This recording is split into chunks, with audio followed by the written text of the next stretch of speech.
Hamasu.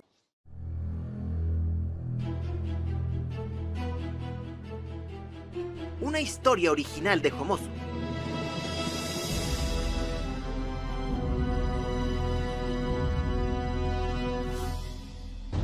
Basada en los personajes e historias de la Fundación SCP.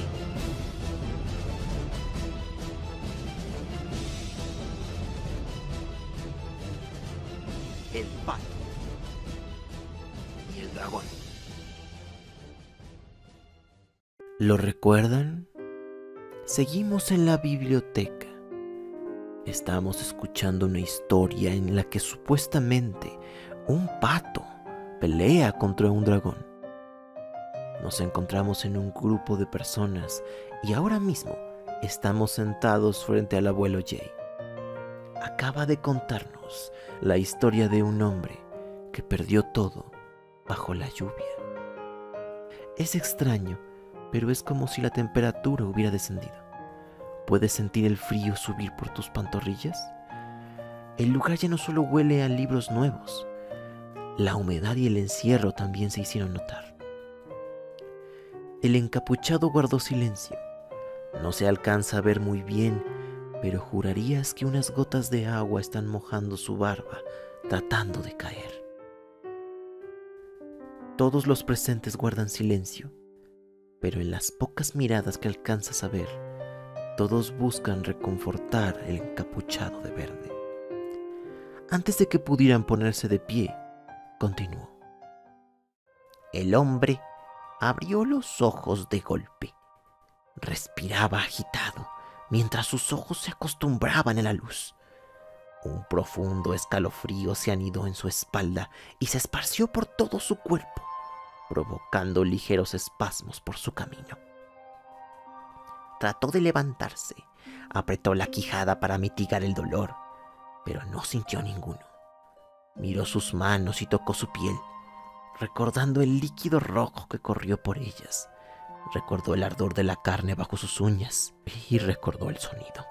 Cerró sus ojos, los apretó con fuerza, tapó sus oídos con sus manos y el miedo creció, provocando que sus brazos tiritaban, que sus piernas se recogieran y terminara hecho un ovillo en la cama en la que había despertado.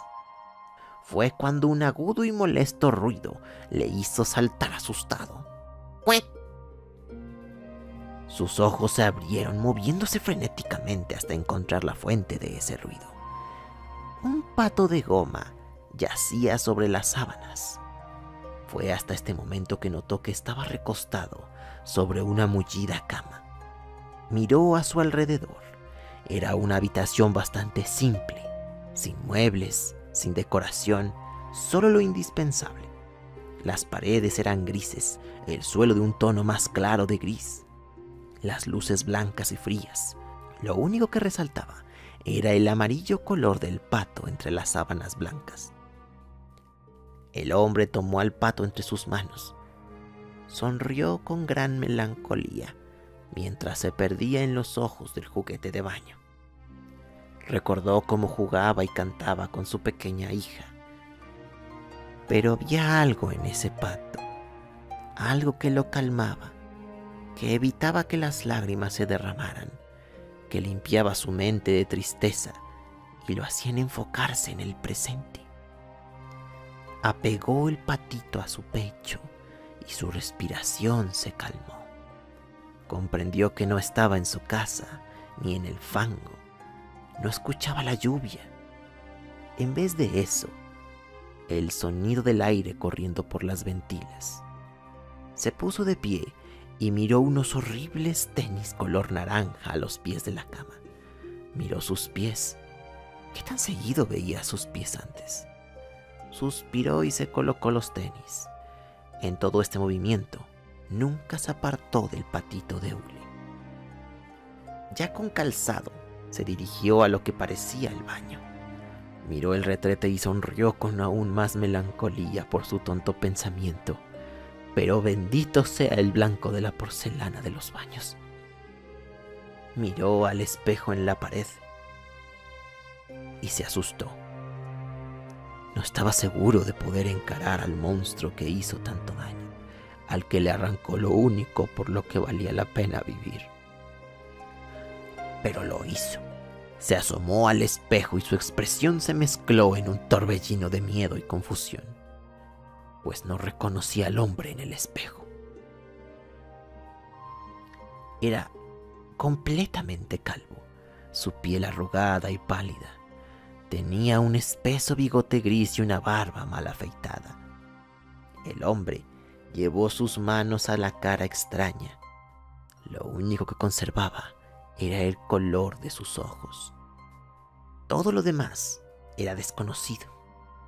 No supo cuánto tiempo pasó mirándose en el espejo, pero cuando bajó la mirada, el patito estaba en el lavabo, flotando en el pequeño charco que había creado el tapón que alguien había olvidado quitar. El hombre tomó al pato y se dirigió a la puerta. Un gancho de ropa colgaba cerca. En él, una gruesa bata de laboratorio, camisa, corbata y unos pantalones. Sin pensarlo dos veces, el hombre se vistió con todo esto. En el bolsillo trasero del pantalón había una billetera. La curiosidad guiaba al hombre, quien la abrió y encontró montones de tarjetas de colores y una identificación. Leyó el nombre en voz alta. Doctor Quick. Sin darse cuenta, había apretado al juguete que ahora asomaba su piquito por el bolsillo izquierdo de la bata. Siguió leyendo. Investigador junior en objetos de clasificación safe no humanoides. Fue extraño. No sabía qué significaba, pero al mismo tiempo lo sabía perfectamente. Como cuando tienes un déjà vu en tus sueños. La fotografía era el rostro que había visto en el espejo, pero con abundante cabello rubio. Levantó la mirada y en la cabecera de la cama colgaban unas gafas gruesas y una peluca rubia. El hombre no sabía qué había pasado. No sabía por qué aún estaba aquí. No sabía si esto era el cielo o el infierno o algún lugar en medio. Lo que sí sabía era que algo vibraba bajo el patito de goma. Un teléfono inteligente. Lo tomó y desbloqueó con la huella dactilar. Encontrándose con una llamada de algún contacto guardado como Alfonso, su mirada se congeló. En ese teléfono había un grupo de números como nunca había visto. La fecha estaba mal. La fecha tenía que estar mal, porque estaba marcando 30 años antes de la lluvia. El hombre ignoró la llamada, guardó el teléfono y volvió a leer la tarjeta de identificación. Apretó la quijada y sacó al patito de su bolsillo. Lo posó en la palma de su mano izquierda y salió al estrecho pasillo. Quien lo caminaba no era solo un hombre. A partir de ahora, sería el doctor.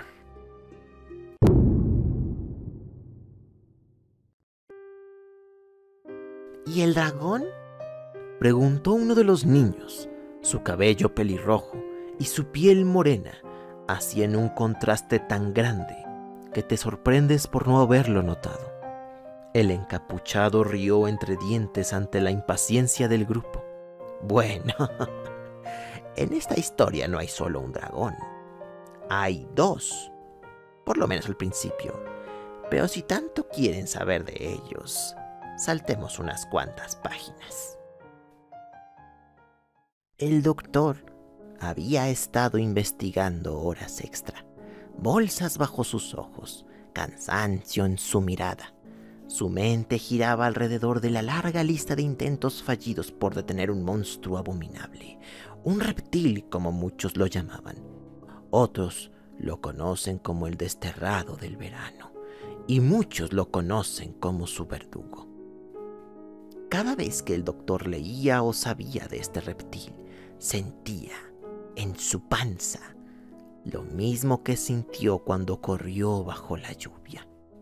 Su mente estaba completamente centrada en evitar ese día. Después de todo, tenía 30 años para lograr su cometido. La investigación del doctor nunca fue secreto.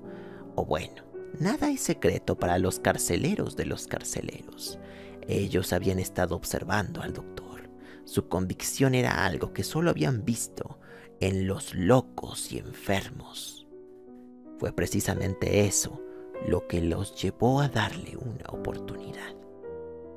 Cuando el doctor se enteró de que podría orquestar su propio intento de destrucción, lejos de sentir felicidad, sintió miedo de terminar como los muchos otros que pensaron poder contra el reptil. Todos aquellos que habían fracasado. Fue entonces cuando una idea cruzó su mente.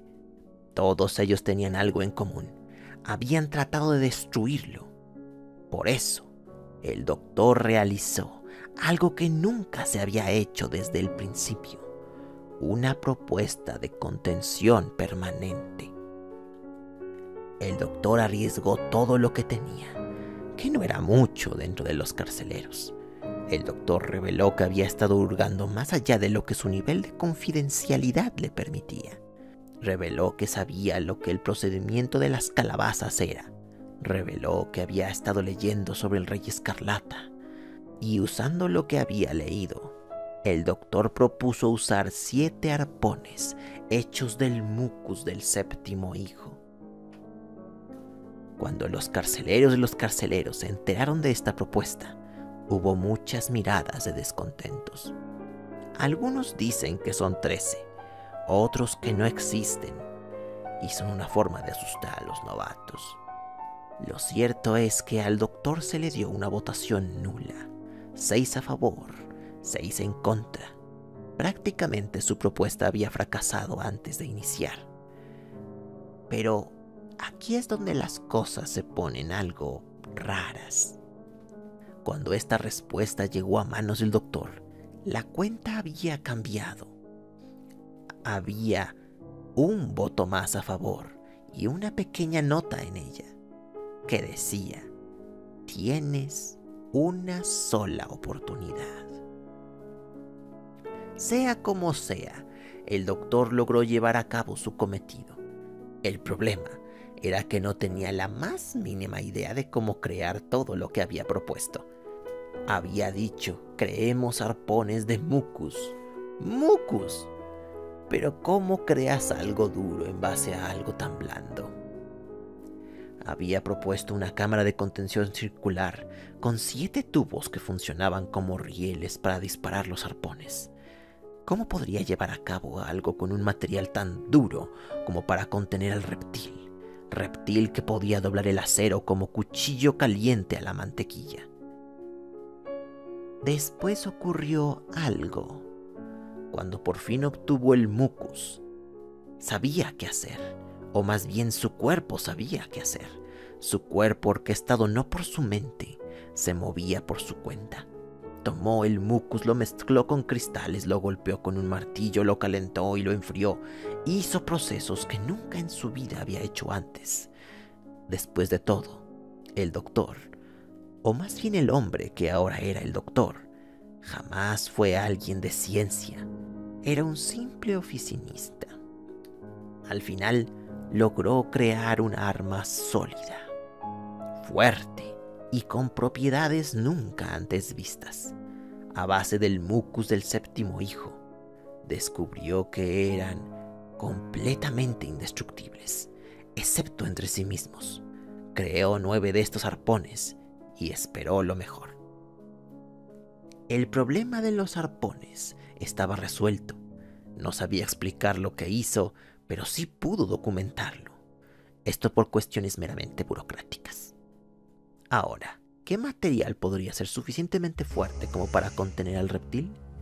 La respuesta llegó por sí sola cuando un hombre, cuya apariencia no se describe en las páginas del libro, apareció en su taller.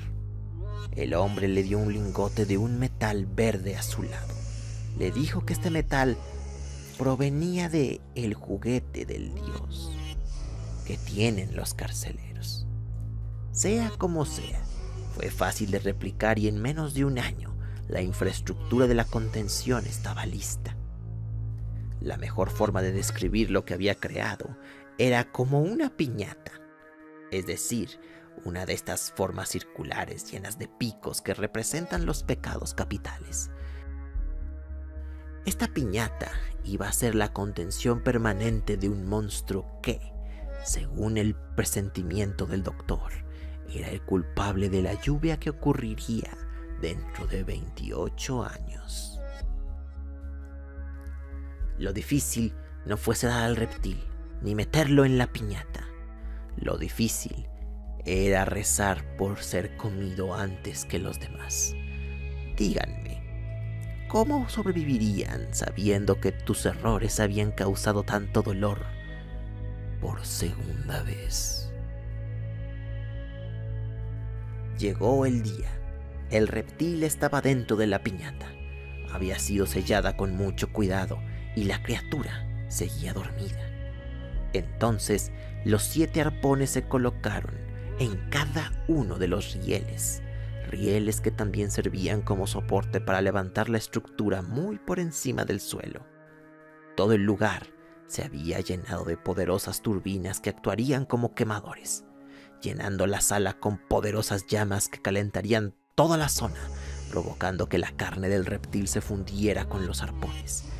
Según la teoría del doctor, esto lo debilitaría lo suficiente como para crear un ciclo de adaptación y regeneración infinito, tratando de adaptarse a sí mismo.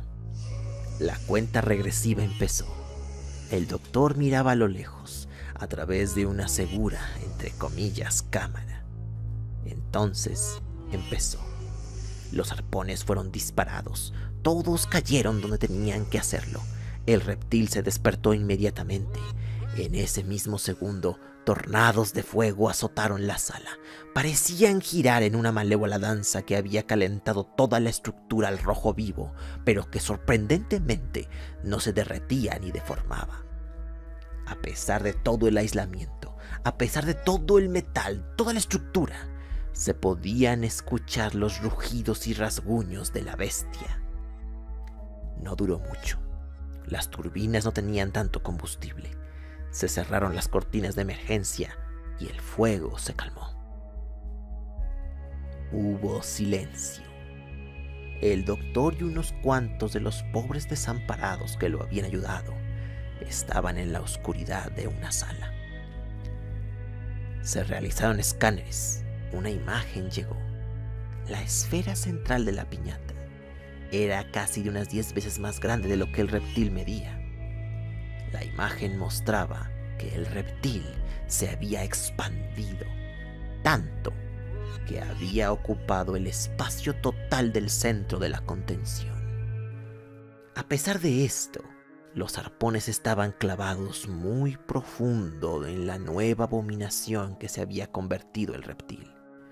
Y sin embargo, no había movimiento. El doctor estaba escéptico. ¿Cuántas veces parecía que lo habían detenido solo para que volviera a abrir los ojos y matara a todos? Pasó una, pasaron 2 horas y al final el reptil no se movió. Los análisis se hicieron nuevamente, con menos miedo. Las manos le temblaban menos a la gente y encontraron que dentro de la contención, dentro de esa piñata, el reptil era prácticamente un cadáver. Uno de los asistentes lo comparó con algunos tipos de peces o sapos que entraban en hibernación cuando las condiciones para su vida no eran apropiadas, y que si las condiciones no regresaban, podrían pasar incluso años en ese estado. Y conociendo al reptil, haberlo forzado a entrar en hibernación era una victoria. Un chillido. Los parlantes que estaban en la sala sonaron. Una voz que retumbaba, claramente modificada, dijo solo una palabra: felicidades. Muchísimas gracias a todos los miembros del canal. Darío Carazo, ¡qué padrísimo! Senge, Molk, Infinity Sack 115, un furro migalofílico, el Imperio Galáctico Humano, Hashiman Ghost, Superior Carson, el Tuetue Pro Free Fire, Alguien 89, Ricardo Aldana, Modify. Y un agradecimiento súper especial para The Purple Lamp, AA, Arix PM, Eric Orellana y Megadino 137. No olviden revisar la sección de comunidad para sus recompensas. Todo su apoyo me ayuda a mejorar el contenido del canal. Soy Jo, su narrador, y los espero en la siguiente lectura. Muchas gracias a todos por ver mis videos. No olviden seguirme en mis redes sociales. Los enlaces están en la descripción. Y les recuerdo que si quieren un saludo, deben dar like y compartir la publicación en Facebook de forma pública. No olviden suscribirse, activar la campanita y nos vemos en la siguiente lectura.